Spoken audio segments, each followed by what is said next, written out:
નમસ્કાર મિત્રો, જય ભારત, જય હિન્દ. સ્વાગત છે તમારું બધાનું લીડર ટ્રેડિંગ ગુજરાતી યુટ્યુબ ચેનલમાં.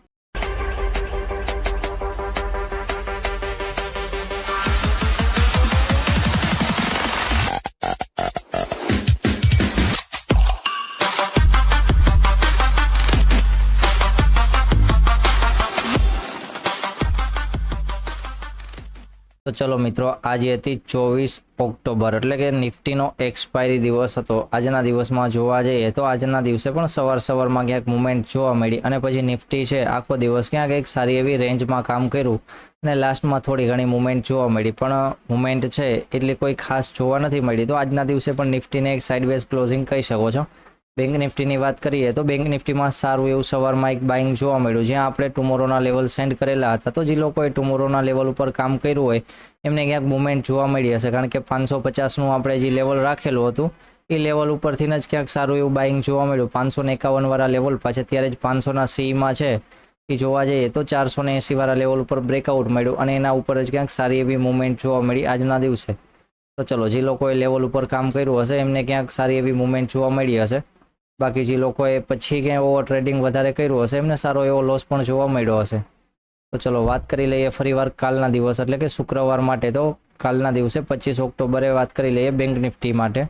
બેંક નિફ્ટીનું ક્લોઝિંગ જોવા જઈએ તો નિફ્ટી કરતાં ક્યાંક સારું ક્લોઝિંગ છે, કારણ કે ઓપન થયું છે એના ઉપર ક્યાંય ક્લોઝિંગ આપ્યું છે તો એ ક્લોઝિંગ ક્યાંક સારું એવું કહી શકાય છે, કારણ કે ક્લોઝિંગ છે એ 530 વાળા લેવલ પાસે ક્યાંક ક્લોઝિંગ આવ્યું છે. તો 500નું ઝોન ઉપર છે તો ક્યાંક વધારે સારું છે.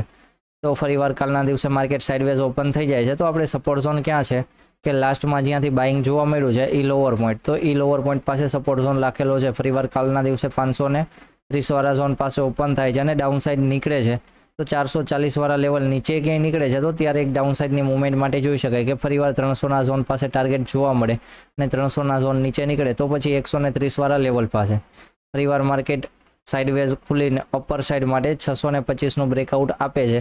તો ઉપર આજના દિવસનો હાઈ એટલે કે 780ના લેવલ સુધી પણ ક્યાંક જોવા મળી શકે છે.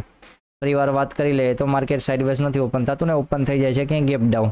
તો 300ના લેવલ પાસે માર્કેટ ઓપન થતું હોય અને કાલના દિવસે ફરીવાર 440 વાળા લેવલ ઉપર નીકળે તો એક અપર સાઇડની મૂવમેન્ટ માટે જોઈ શકાય કે ફરીવાર 600ના ઝોન સુધીના ટાર્ગેટ જોવા મળે, પણ માર્કેટ ઓપન થઈ જાય છે 300ના ઝોન પાસે.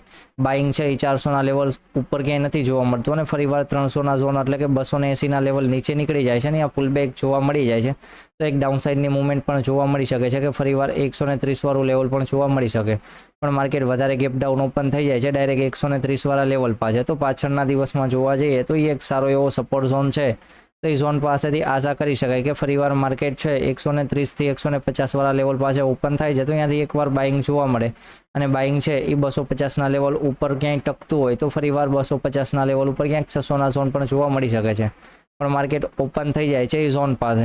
બાઇંગ છે ક્યાંય વધારે જોવા નથી મળતું અને નાનકડો કંઈક પુલ બેક આપી અને માર્કેટ ડાઉન સાઇડ નીકળી જાય છે તો નીચે 51,000નું ઝોન છે એ પણ ક્યાંક જોવા મળી શકે છે અને એનો સપોર્ટ ઝોન જોવા જઈએ તો નેક્સ્ટ કે 900ના લેવલ સુધી પણ કાલના દિવસે ક્યાંય મૂવમેન્ટ આવી શકે છે જો ઓપન ક્યાંય ગેપ ડાઉન થાય છે ત્યારે. ક્યાંક ફરીવાર વાત કરી લઈએ કે ઓપન ગેપ ડાઉન નથી થતું પણ ગેપ અપ ઓપનિંગ થાય છે. જો ગેપ અપ છે 200-300 પોઈન્ટનું ક્યાંય હશે તો 780 વાળું લેવલ જોવા મળી શકે છે અને આજના દિવસે 780ના ઝોન પાસે ક્યાંક સેલિંગ જોવા મળ્યું છે.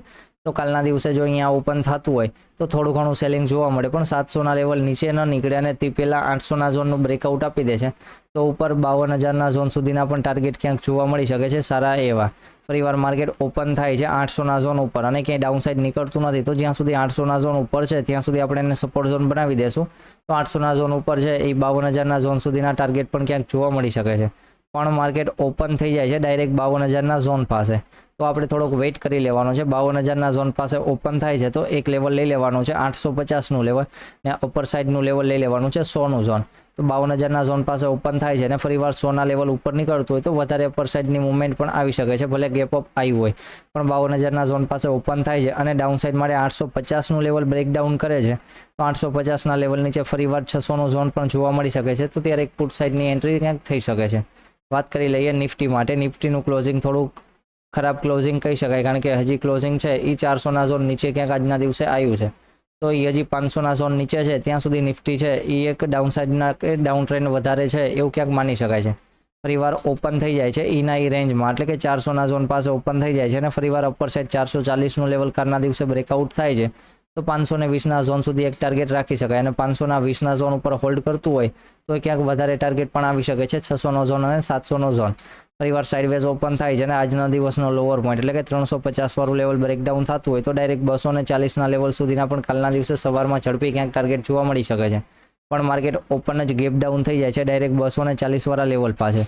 કાલના દિવસે 240 વાળા લેવલ પાસે ઓપન થઈ જાય છે અને ઓપન થતાની સાથે એક ક્યાંય હેમર કેન્ડલ જોવા મળે છે એટલે કે માર્કેટ એકવાર 200ના ઝોન પાસે જાય અને ફરીવાર 240 ઉપર હોલ્ડ કરતું હોય તો 200ના ઝોન પાસે એસએલ પ્લાન કરી અને ફરીવાર અપર સાઇડની મુવમેન્ટ માટે જોઈ શકાય કે ફરીવાર 440ના ઝોનના ક્યાંક લેવલ જોવા મળી શકે. પણ માર્કેટ વધારે ગેપ ડાઉન ઓપન થઈ જાય છે અને 200ના લેવલ નીચે હશે તો ક્યાંય અપર સાઇડના વ્યૂ માટે નહીં જઈએ. અપર સાઇડના વ્યૂ માટે એક જ લેવલ છે કે 240ના લેવલ ઉપર નીકળે તો એક અપર સાઇડના વ્યૂ માટે જોઈ શકાય. જો મોટું ગેપ ડાઉન આવે છે અને 240 ઉપર માર્કેટ ટ્રેડ કરતું હોય તો અપર સાઇડનો વ્યૂ એક રાખી શકાય છે. ફરીવાર વાત કરી લઈએ કે માર્કેટ ક્યાંય ગેપ ડાઉન ઓપન નથી થતું અને ઓપન થાય છે ક્યાંય ગેપ અપ. 400 વાળા ઝોન પાસે ઓપન થયું છે 100 પોઈન્ટનો ગેપ અપ હશે તો માર્કેટ 500ના ઝોન પાસે ફરીવાર આવી જશે. 500ના ઝોન પાસે આવી જાય છે અને માર્કેટ 500નું લેવલ બ્રેકઆઉટ કરી નાખે છે એટલે કે 520નું લેવલ.